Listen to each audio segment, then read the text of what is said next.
Okay, then. Right. I'm just going to wait a little bit at the moment because it's a couple of seconds to 3 o'clock and no one's watching just yet. So I've been on here 10 seconds. Yeah. So I'll wait for a couple of people to join, I think. I can see them up in this monitor up here, you see. But what I'll probably do is move it to a slightly better place. Okay, 3 people watching. Hello, 3 people watching, and Happy New Year to you all. I should have played the opening music of Terry on Tuesday, shouldn't I? Not that well planned. In fact, my plan was to have an edited video ready to go today. Unfortunately, the thing that stopped me from doing videos all of last year is not COVID. It's actually having too much work to do. Here we are in the amazing wonderment of projects on the go. In this room alone, I've got about 12 things that I need to do, including random stuff like repairing elephants. I kid you not. Anyway, I've got 3 elephants to repair. So, welcome and Happy New Year, everybody. What I would like to do is basically talk about what I plan to do this year for... oh, I can see Chris. Hi, Chris. Hi, Chris. How are you doing? Yes, so I plan to do a number of videos this year. Hopefully, one a week would be great, every Tuesday, as I say. These are separate from the WoW live videos that I do with Danny on Facebook, because I think there are slightly different audiences. And also, because I'm really absent-minded and scatty-brained anyway, I will usually repeat stuff on both channels. So, while we will be hopefully doing a video on Thursday, I will try to explain what's going on this year. This year, I would like to get back into doing weekly videos. Now, while it's easy for me to sit here and talk and not have to edit them and do them live, etc., I don't think there's enough interaction going on to make an interesting enough video for people to sit and watch.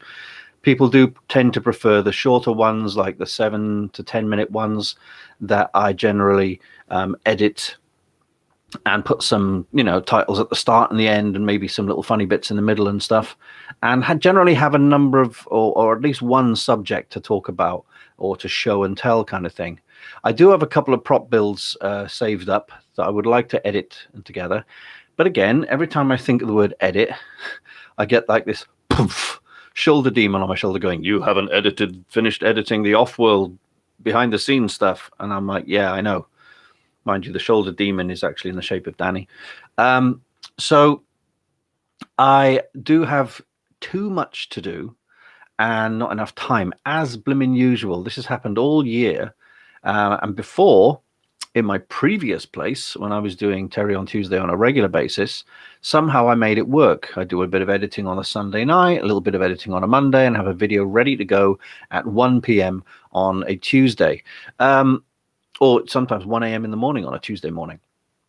And that was fun, but for some reason, I'm snowed under with stuff. Every time I try and get a couple of jobs and stuff off my to-do list, which is usually stuck in front of me on post-it notes and things, another thing pops up. It's like the Hydra. Every time I chop a head off, 2 grow back in its place.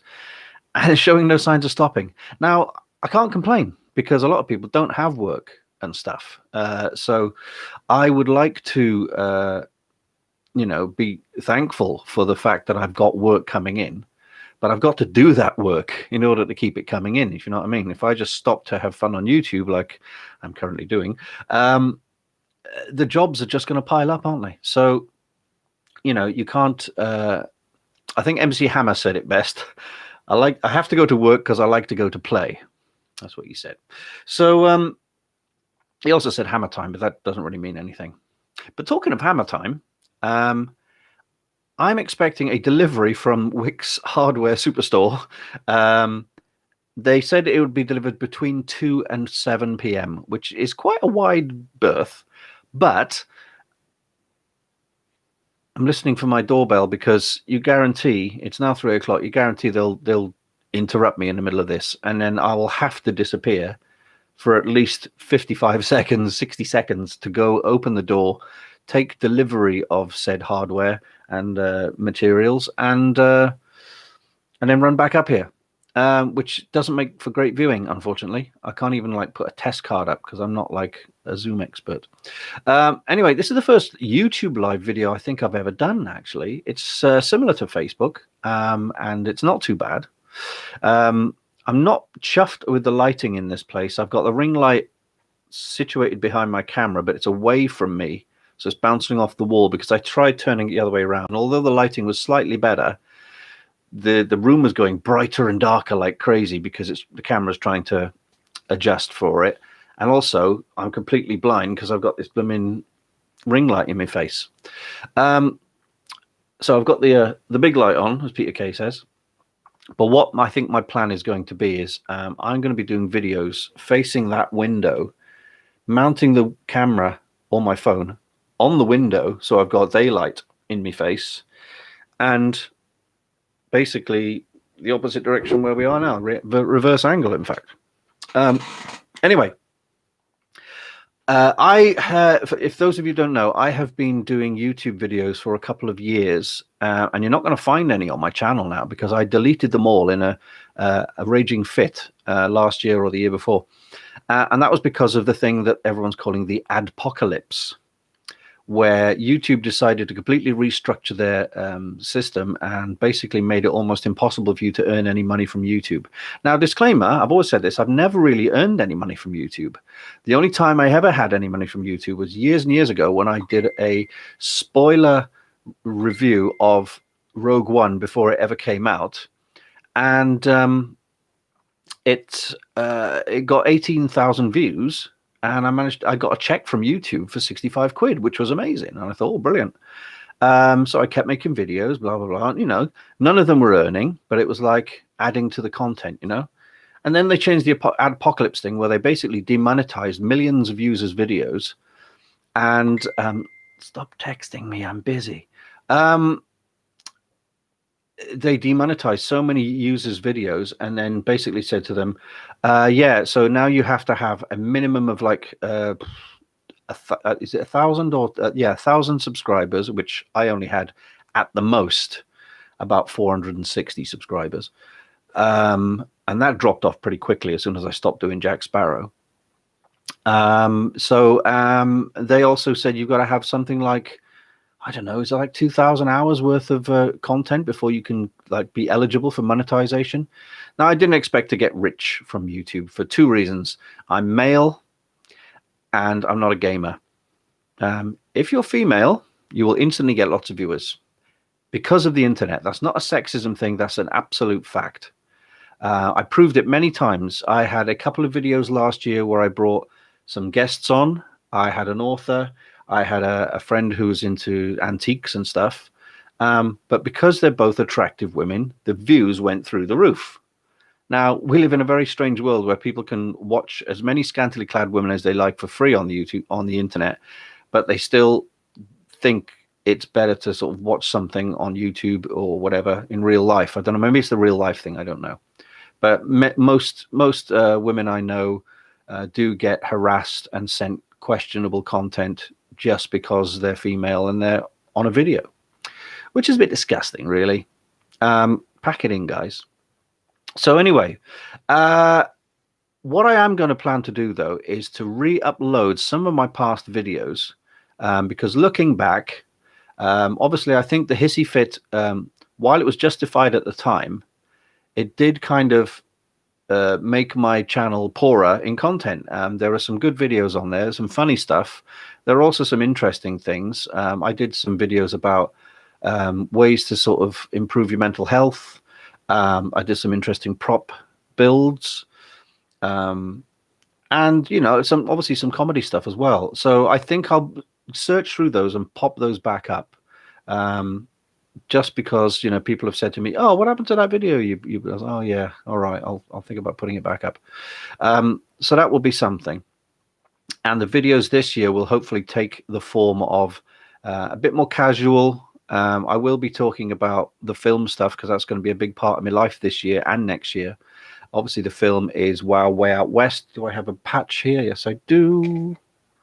There you go. Wild Way Out West is going to be the next film, which we are in early pre-production, and I'm writing basically. And obviously Offworld, which is a ridiculously long saga. We're entering our 5th blooming year of Offworld when it should have been done in 2.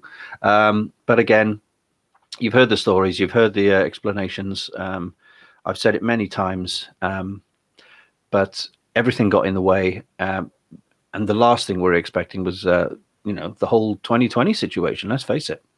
So we are very close to finishing that film. It's out of my hands. There's nothing I can do to speed it up. When will it be out? When it's finished. It's close to being finished. We will obviously, if for something that's been going on for this long that we're really anticipating and we really all want to see done, you'll know about it. We will tell everyone. So don't panic. You ain't going to miss it, because actually you're going to be sick of me telling people you can watch Offworld here, because I finally want to get people to see it. So that's going to happen. And once that is underway, the joy of moving on to a new film. We've done a wee bit of casting. I've done the main kind of treatment outline of the story.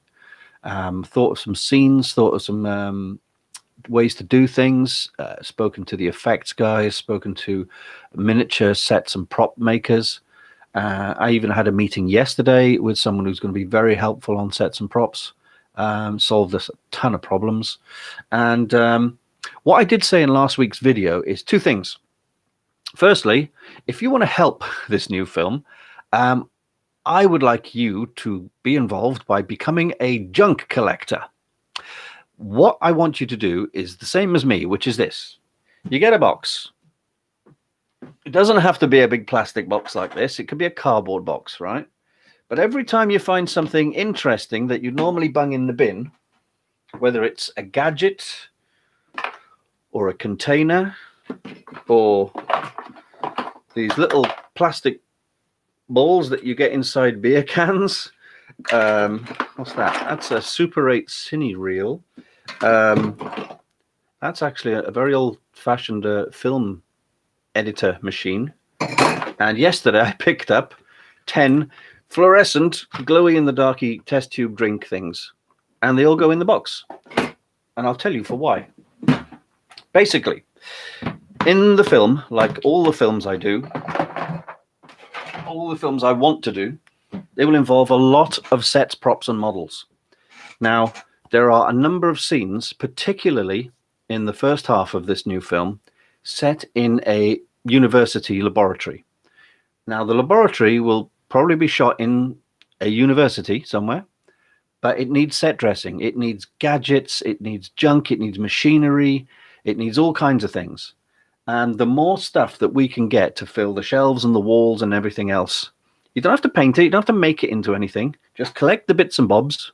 And when the box is full, I'll arrange to get it from you somehow. I've got another tin box here. So I showed this last week. It's a nice kind of toiletries box, but it's a tin crate thing. And that's great. I mean, once that's painted and put some light bulbs and some buttons on it, it's an instant gadget, you know?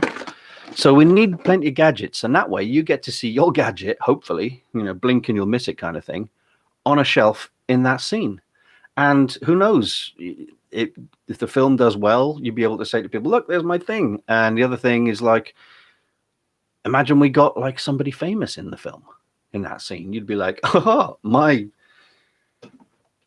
tin tube that I normally keep pencils and scissors in made it into a film with X celebrity, Not X celebrity as in used to be a celebrity. I mean, X meaning insert name here. So, that's the one thing you can do, which isn't a hassle at all. If you are in the South Wales area or able to get to the South Wales area, I would say early next year, then there will be an opportunity. We'll put calls out on Facebook and all the other social media for extras who can be in the film. Won't be difficult. will probably not be paid if you're an extra, unfortunately. If you've got a major role and you've got a speaking role, etc., yes, you will be paid. But extras are needed to fill scenes out. We've got scenes of the university, scenes of a rock club, scenes of outdoors stuff, and we do need extras. Now I know extras do get paid in the BBC and on proper movie shoots, etc., but we're still a low budget movie. This is more of a bit of fun if you want to be involved. People have come up to me all the time and said, "Oh, can I be in your movie when you start shooting?" I'm like, "Yeah." So if you want to have a bit of fun for the day, get to see how a film's being made, get to meet the actors and the crew and the cast and everything else, and get your face shown, seen on screen at some point in the background. Why not? Anyway, so that's extra stuff and prop stuff. And the other thing I was talking about was a concept which I still need to sort of flesh out properly, and it's called WOW time agents. Time agents are what I'm calling people who will represent the film for us in other parts of the country, and indeed the world, if you're in another part of the world. At some point, we need to ramp up the promotion for the film in order to raise money and awareness and get more people on board and those kind of thing. Now, with this current situation, we're probably not able to go to a load of conventions like we did with Offworld and set up a table and have a banner and have a laptop showing the trailer and have some props and have some like things you can buy and t-shirts and all these kinds of things. We can't really do that, but even if we can, we want to do that. We want to be able to do that all over the country. So if you're in anywhere except South Wales, if you're in Bristol, Plymouth, Somerset, Essex, Kent, Birmingham, Manchester, Liverpool, Scotland, Ireland, and if you can get reasonably organized enough to get a table at a convention or an event, this is providing the events are allowed to happen again in this year. We will help you with banners and t-shirts and malarkey and all that kind of thing. And you will be our time agent, our agent who will help represent the film. And in return, we will give you obviously exclusive access to myself, the other producers, info about the film. If at all possible, we can probably, if we raise enough money, we can pay your traveling expenses at the very least, or maybe table hire at an event. But it saves us from doing it all ourselves and trying to drive around the country. And imagine myself, Danny, and Chris have to go all the way up to Scotland, just talking petrol or trains and hotel fees and all this kind of stuff. It's like, why don't we find somebody local who can do that for us? And it'll save us money, but still do a good job of promoting this film. So we'll try and equip you with everything you need to help promote the film.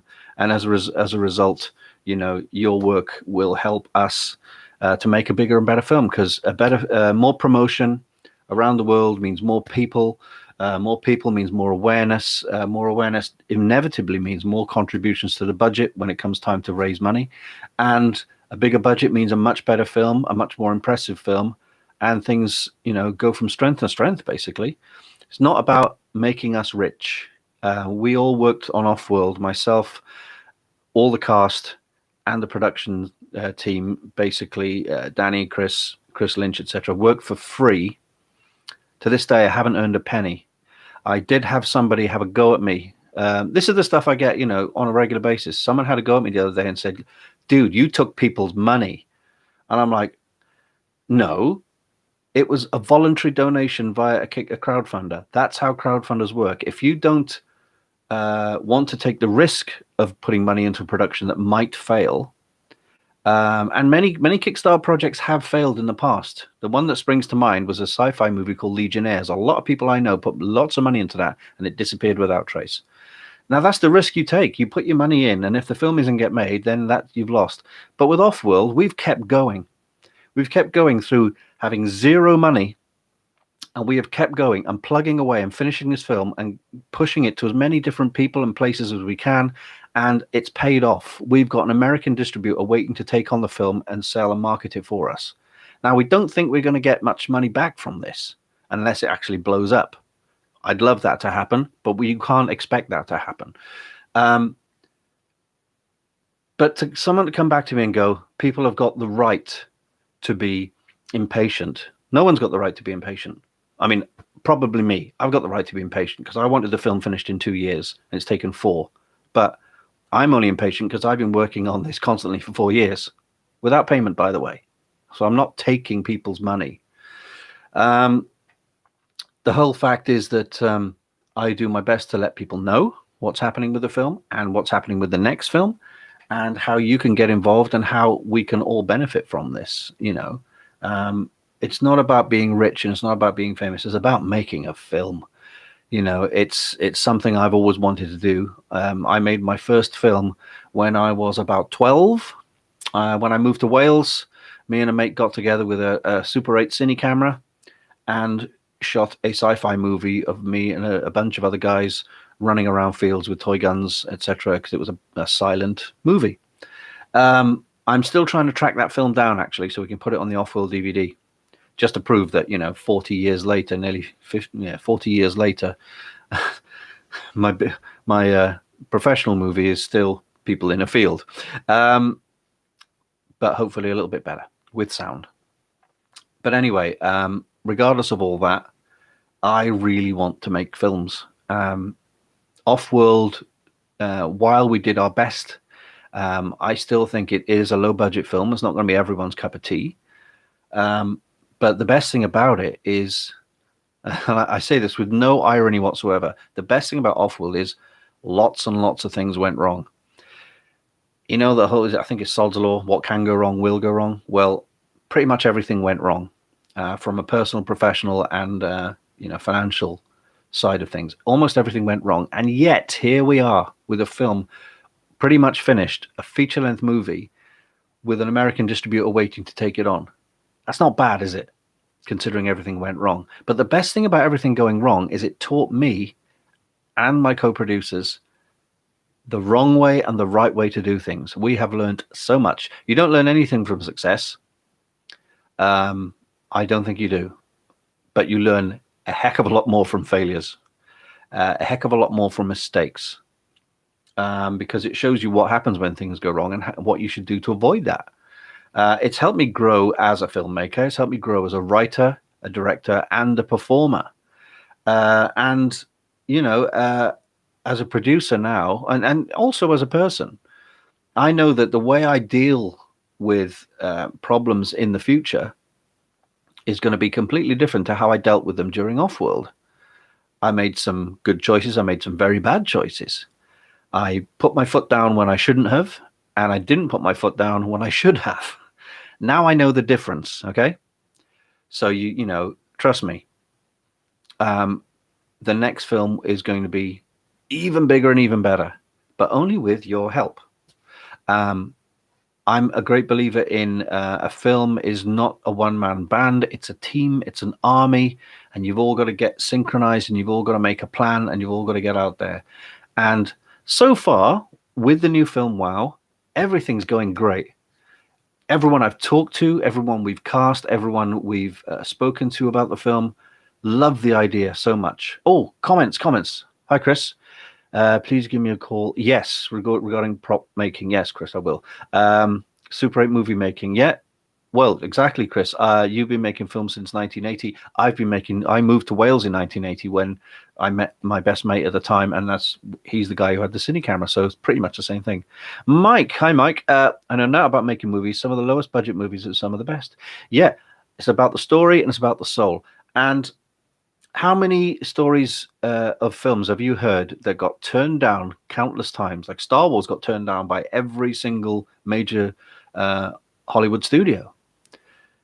The only reason Star Wars got made is because they made George Lucas shelve it, and he had to prove himself as a director by directing American Graffiti for Fox. And even then, Alan Ladd Jr., who was the boss of Fox, had to be persuaded to give him a paltry $8 million to make Star Wars with. And Jaws, everything went wrong with Jaws. There's a great YouTube documentary called The Shark Isn't Working, something like, I think it's called The Shark Isn't Working. And it shows how everything went wrong. Spielberg's like, I've been told I'll never work again. I'm depressed. This is not going to be a film. And look at Jaws now. And then there's other films that have flopped. You know, I'm thinking of films like Escape from New York, which is an absolute classic, according to most people, but made zero. The Thing made no money at all at the time. Came out at the wrong time. It was pitted up against E.T. of all things, so timing. Had it not had E.T. to compete with, which was obviously a legendary feel-good Spielberg movie, if it didn't have E.T. to compete with, it probably would have been a much bigger success.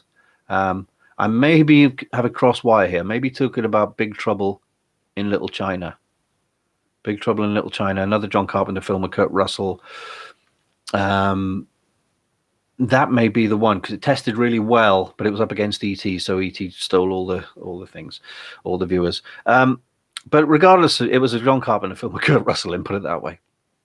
Now, talking of Big Trouble in Little China, that was one of the films forefront in my mind when we thought of doing this new film. Wow, we wanted to do something a bit more along the lines of the Cornetto trilogy.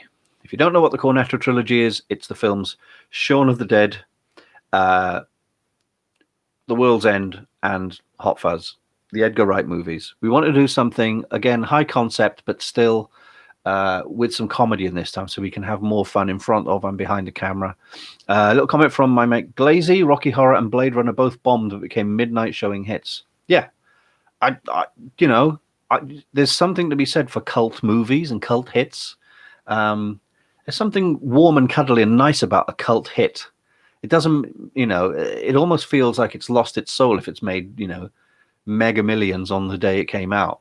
I think I like the slow burners, the ones that kind of make the money afterwards. How much fun is that? It's like, people start, it's a beloved hit like The Evil Dead or Escape from New York or, Gremlins, cult hits, So going back to Terry on Tuesday, what I'm doing here. So far, my doorbell hasn't rung, which is good. I have got projects that I need to do. I will also be showing you things that I'm working on for the film and personally, things that I'm doing for myself. As you can see, I've moved into a new place.